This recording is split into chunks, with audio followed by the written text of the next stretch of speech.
விழாவுக்கு வருகை தந்திருக்கும் மாண்புமிகு நீதியரசர் மரியாதைக்குரிய சுரேஷ்குமார் அவர்களையும், மாண்புமிகு நீதியரசர் செந்தில்குமார் அவர்களையும், மாண்புமிகு நீதியரசர் திரு புகழேந்தி அவர்களையும், மாண்புமிகு நீதியரசர் திரு தண்டபாணி அவர்களையும், மாண்புமிகு நீதியரசர் ஏடி ஜெகதீசன் சந்திரா அவர்களையும், மாவட்ட ஆட்சியர் அவர்களையும், மாவட்ட காவல் கண்காணிப்பாளர் அவர்களையும், நீர்வளத்துறை, நீதித்துறை, ஊரக வளர்ச்சித்துறை மற்றும் மாநகராட்சித்துறை உயர் அதிகாரிகளையும், மாண்புமிகு விருந்தினர்களையும், ஊர் பொதுமக்கள் மற்றும் அன்பான சகோதர சகோதரிகளுக்கும் என் பணிவான வணக்கங்களை தெரிவித்துக் கொள்கிறேன்.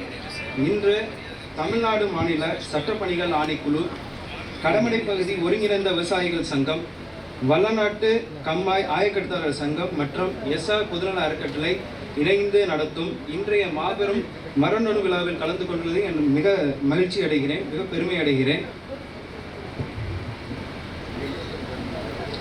இன்று இந்த வல்லநாட்டு கம்மாய் நம்ம சீரமைக்கணும், தூர்வாரணும் அப்படின்றதுக்கு தூண்டுகோலாகவும் முதல் ஊனா போட்டதுன்றது தெய்வ திரு சம்பத்குமார் மாமா அவர்கள் இந்த நேரத்தில் கண்டிப்பாக நினைவு கூறணும். சம்பத்குமார் மாமாவை தொடர்ந்து மரியாதைக்குரிய மேதகு சுரேஷ்குமார் சார் அவர்கள் இதை முன்னின்று எங்களை வழிநடத்தி கொண்டிருக்கிறார்கள். இந்த இவ்வளவு வேலை பளுவிலையும் இவ்வளவு உயர்ந்த மனிதர்கள் நம்ம இடத்துக்கு வந்து இந்த கம்மாயை பார்வையிட்டு எங்களை வழிநடத்துறதுக்காக வந்ததுக்கு எங்கள் ஊர் பொதுமக்கள் சார்பாக எனது மிக நன்றிகளை தெரிவித்துக் கொள்கிறேன். அடுத்து எங்களோட குடும்பன்றது நாங்கள் தலைமுறையாக எங்களால் மற்றவர்கள் என்ன முடியுமோ அதை நாங்கள் செஞ்சு வந்துகிட்டு இருக்கோம் இது வரைக்கும். அதன் வழியாக தான் எங்களோட எஸ்ஆர் பப்ளிக் வெல்ஃபேர் ட்ரஸ்ட் அப்படின்றத ஒன்று தொடங்கினோம். அந்த ட்ரஸ்ட்டு தொடங்கினதுல இருந்தே நாங்கள் உடல் உறுப்பு தானம் மற்றும் இரத்த முகாம்கள் நடத்தி கொண்டு இருக்கிறோம். அதே மாதிரி நம்ம ஊரில் உள்ள நம்ம பகுதியில் உள்ள அரசு பள்ளிகளுக்கு நம்ம ஆரோ பிளான் போட்டு கொடுத்துக்கிட்டு இருக்கிறோம். அதே நேரம் அரசு பள்ளியில் உள்ள மாணவ மாணவிகளுக்கு நம்ம கண் சிகிச்சை முகாம்கள் நடத்தி அங்குள்ள ஆசிரியர்களுக்கு கண் பரிசோதனை நடத்தி அது அவங்களுக்குள்ள குறைபாடுகளை கண்டறிந்து ஒரு 15% வரைக்கும் உள்ள குழந்தைகளுக்கு கண் குறைபாடுகள் இருக்குது. அந்த ஒவ்வொரு குழந்தைகளுக்கும் தேவையான மூக்கு கண்ணாடிகளையும் ஆசிரியர்களுக்கு வேணுங்கிற மூக்கு கண்ணாடிகளையும் நம்ம ட்ரஸ்ட்லேருந்து ஃப்ரீயாக நம்ம கொடுத்துக்கிட்டு இருக்கிறோம். அதே நேரம் அவங்களுக்கு மேல் சிகிச்சைக்கு என்னென்ன தேவையோ அதையும் நம்ம செஞ்சுக்கிட்டு இருக்கோம்.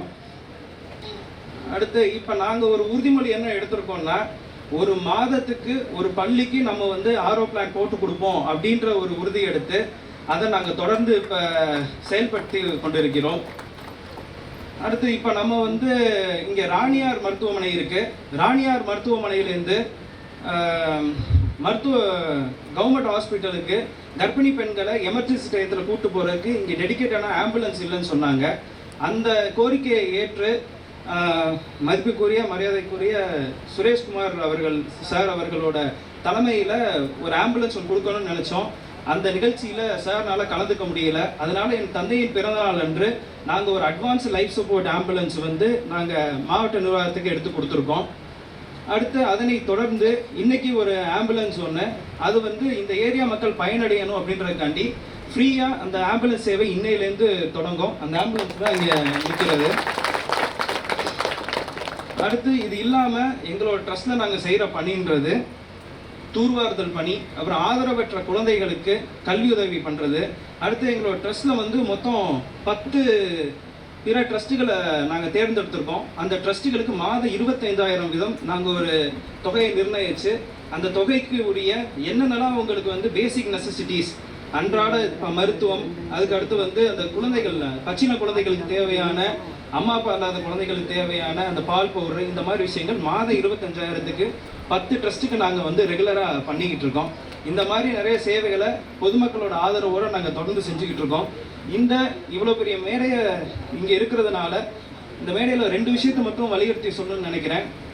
ஒன்று, இவ்வளோ பேர் இணைஞ்சு நம்ம இந்த குளத்தை நம்ம தூர்வாரோம். இதோட முக்கிய நோக்கம் என்ன அப்படின்னா, ஒன்று, இந்த குளத்தில் முழுக்க மழை நீரை சேமிக்கணும். சேமிக்கிறதன் மூலியமாக நம்மளோட நீர் மட்டத்தை உயர்த்துறது. அடுத்து விவசாயிகளுக்கு நம்ம விவசாயத்துக்கு வழிவகுக்கிறதுக்கு தான் நம்ம இது பண்ணுறோம். ஆனால் இப்போ என்னன்னா, இந்த காலத்தில் எங்களை போல இளைஞர்களுக்கு விவசாயத்து மேலே ஆர்வம் இருந்தாலும் இதில் வந்து நம்ம அந்த விவசாயத்தை மேற்கொண்டா நம்மளுக்கு வந்து தேவையான பொருளீட்டுறது அந்த விவசாயத்துக்கு இல்லை அப்படின்னு நினைக்கிறாங்க.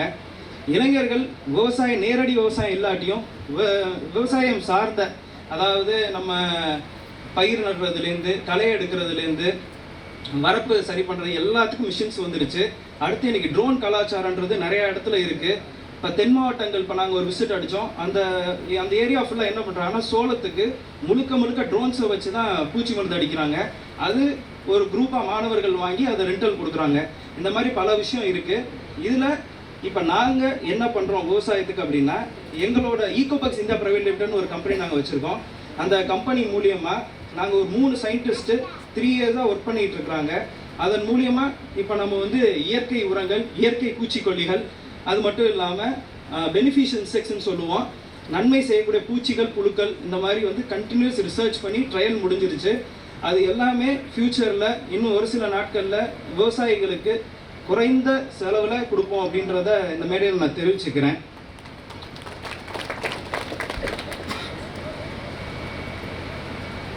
அதுக்கடுத்து இப்போ நம்ம இன்னொரு சின்ன விஷயம் மட்டும், இன்னைக்கு இளைஞர்கள் வந்து நிறையா பேர் ரொம்ப ஸ்ட்ரைட்டாக ரொம்ப ஒரு விஷனோட போயிட்டு இருக்காங்க.